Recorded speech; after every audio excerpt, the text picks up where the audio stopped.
is our first time taking the camera outside of our apartment, out into the world. I thought it would be really cool to film some footage of me and my cousin playing hockey. We can kind of test out some of the stabilization with the software Catalyst Browse, and we can check out the autofocus, the rolling shutter, and I'm hoping we can shoot some slow motion. I think that'll look really cool. So, cut to the hockey place.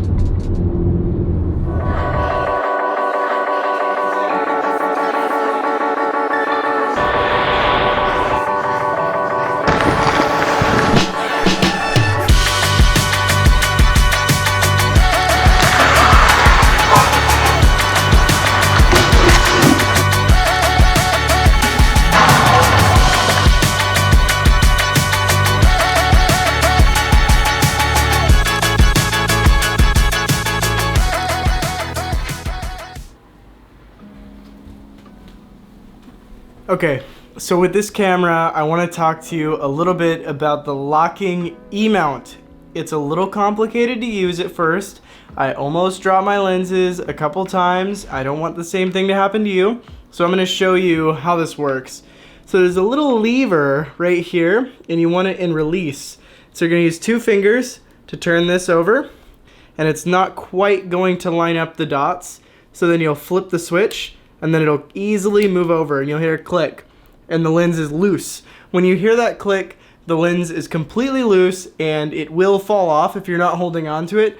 So use 2 hands doing this because it is a little bit of a complicated process. Now to put it back on, you're gonna line up the 3 dots like this, and then you're just going to move the ring around, and you don't want this dot to travel with the other one.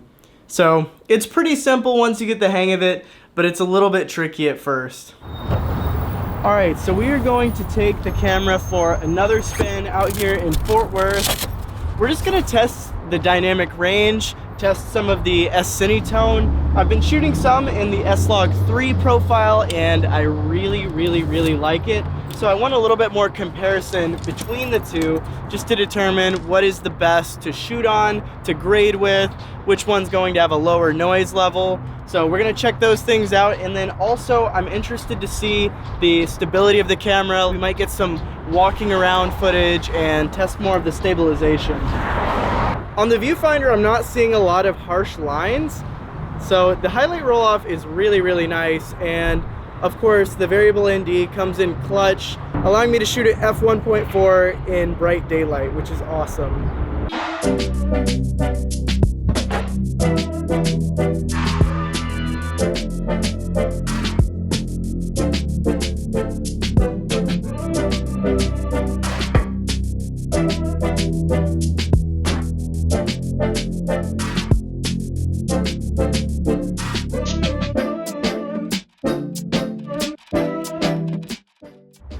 Okay, so the next thing I really want to test is vintage lenses. As you can see, I've got my 55mm 1.2 Canon set up on the FX9. I think the FX9 is going to be really powerful for vintage lenses and anamorphics because of this variable internal ND. No longer do you have to get a step-up ring and put a filter on the lens itself. You can shoot at 1.2 in daylight. The only downside is that there will be no stabilization through the Catalyst Browse software because the vintage lens does not send the focal length information to the camera, and I don't believe there's a way to put that in manually like you can on Sony Alpha cameras. So no stabilization available, unfortunately, but let's see what we can do with it. I've also got the Helios 44-2 swirly bokeh lens. Everybody loves it. Let's see what it looks like.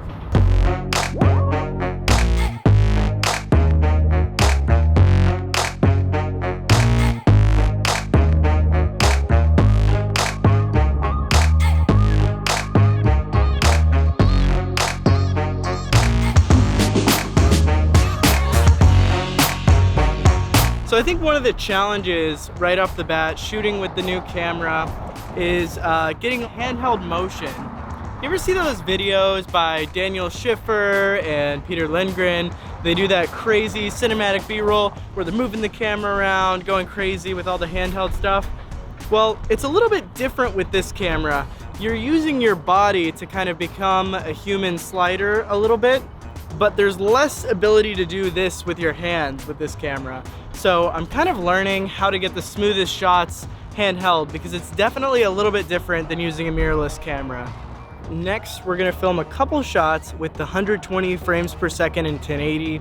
Haven't tested that out yet, so we're just gonna at least get a couple shots, see what that looks like, especially compared to the a7 III, because the a7 III also has the ability to shoot 1080 120.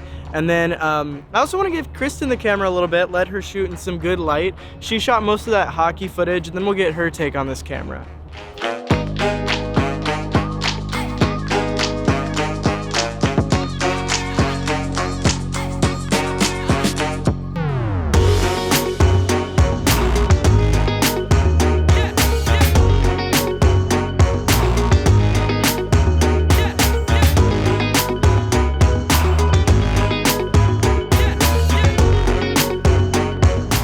Okay, so I think I figured out the best way to shoot walking footage handheld with this camera. You put this up on your shoulder, you get 3 points of contact, and the camera has enough stabilized weight to get some good walking footage. Here, Kristen, let's walk a little bit, see what that looks like. And walking, and walking. So this is on a 24mm lens, and I mean, this is definitely usable walking footage. Am I about to hit something? No. I'm like waiting for myself to trip and fall, but you know, we would have caught it on camera, so that's all right.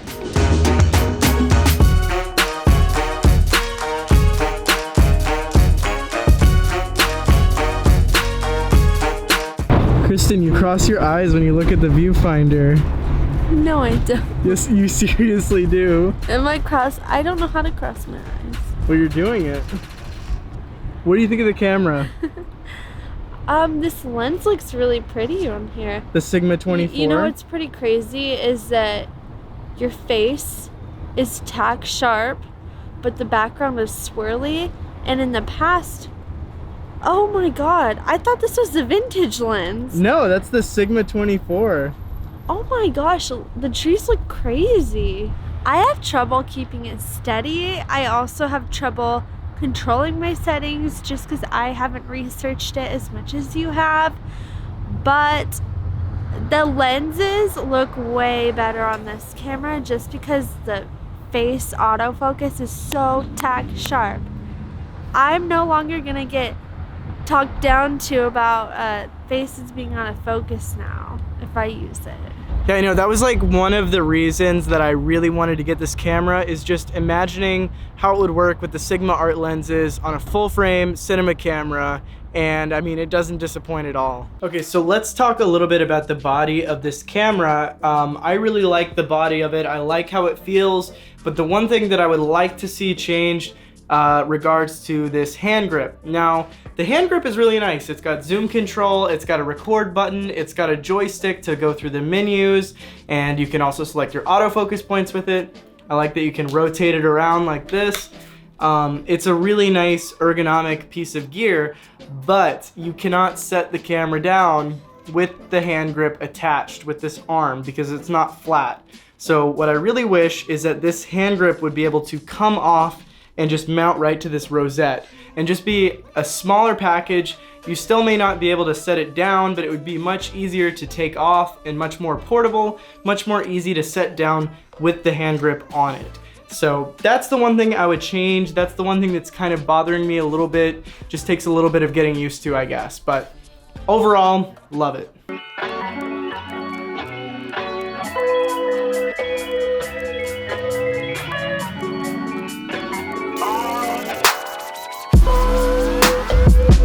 So we're back at the apartment doing more testing with the FX9. Kristen is shooting a YouTube video right here in front of me. I was waving because I was on the monitor. She was waving on the monitor. That's right, it's on there. We can flip the monitor around, that's really nice. So this is more testing of S-Log3. And setting this whole thing up, something I was really impressed with is normally I would be setting up a big light with a softbox, but looking at the viewfinder, let's see. That looks pretty nice. I didn't really have to do much. I put in a little bit of ND. I only set up one light, so that is a big win for me, I think. Only having to set up one light, doing these things with more of a natural look and feel. So here is the light I set up. So this is just the 120D Mark II, shooting through the window, shooting through the blinds. The blinds do a nice job of breaking up the light and adding a little bit of depth in the background because that wall is just kind of white and boring. So anyways, here is some test footage of the S-Log3, and I'll let you know how it goes grading the footage, but it looks great with the Gamma Display Assist on the monitor.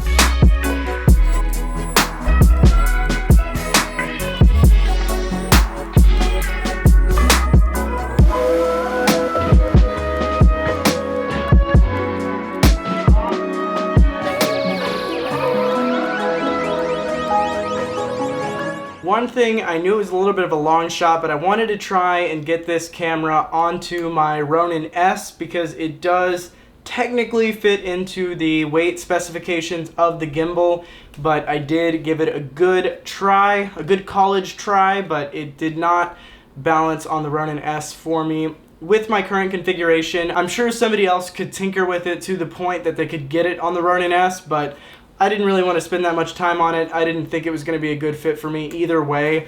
What ended up being the factor is just that the body was a bit too long to clear this back motor.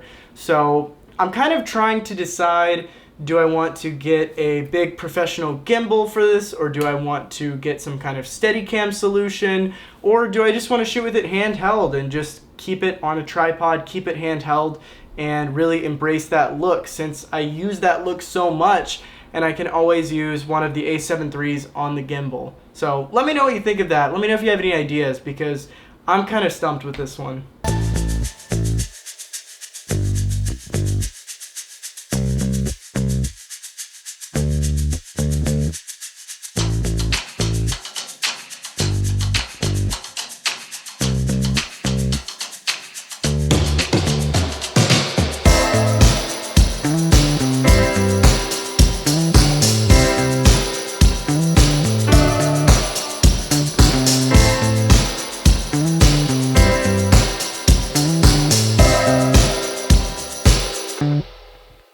So I shot all of this in S-Log3, and I think the footage turned out pretty good. I was very pleased with it.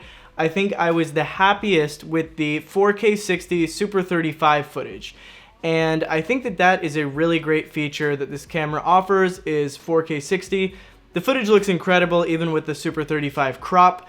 That being said, I am very excited for them to unlock 4K 60 full frame video. That'll be a really nice feature. I thought that all of the hockey footage looked amazing. So both the hockey footage and the Meech Pango concert, we were at the high base ISO on S-Log of 4000. And in both circumstances, I was putting in ND to get a proper exposure. But that gets me into one of my favorite things shooting with this camera so far, is the variable ND filter. So I mentioned that I think this camera is a very good low light camera based on the fact that it has dual native ISOs alone. Now I will say the dual native ISOs of 800 and 4000 are for S-Log3.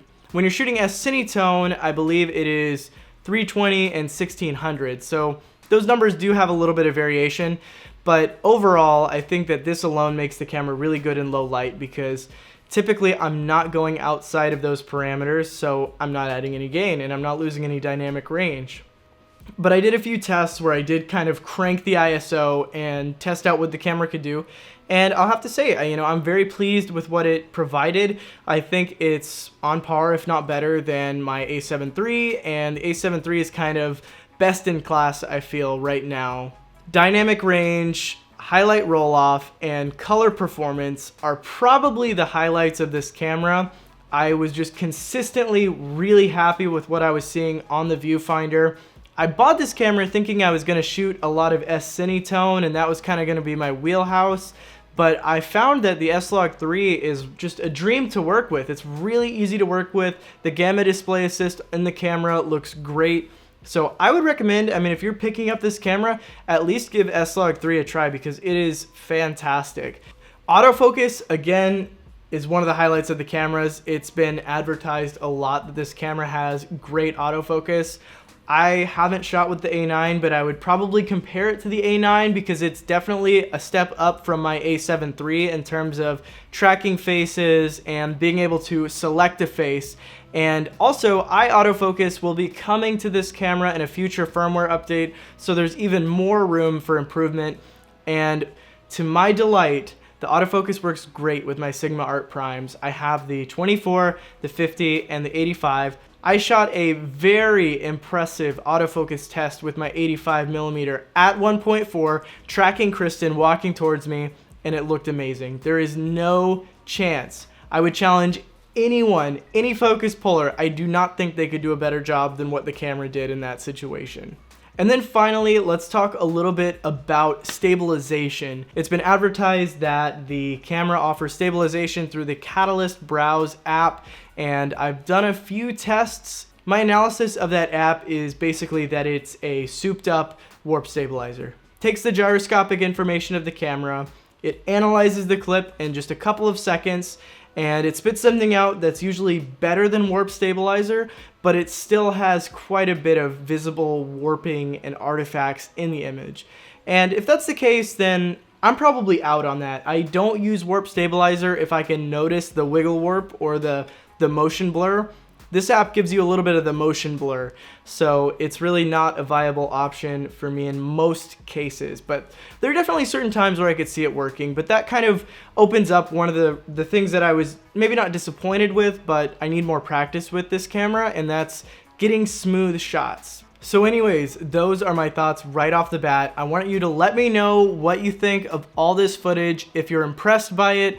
I know personally I was waiting for this camera for months, refreshing YouTube every single day, trying to see if anybody posted any cool footage of the camera. So hopefully this footage is cool and it gets you excited about the camera if you pre-ordered it, or kind of tells you a little bit about what this camera can do. I really want to hear your guys' thoughts on the footage itself, the features I mentioned, and anything I missed. I mean, enlighten me on stuff that I haven't looked into yet with this camera. So that's it. I will see you in the next video. My name is Austin Black, and have a great day.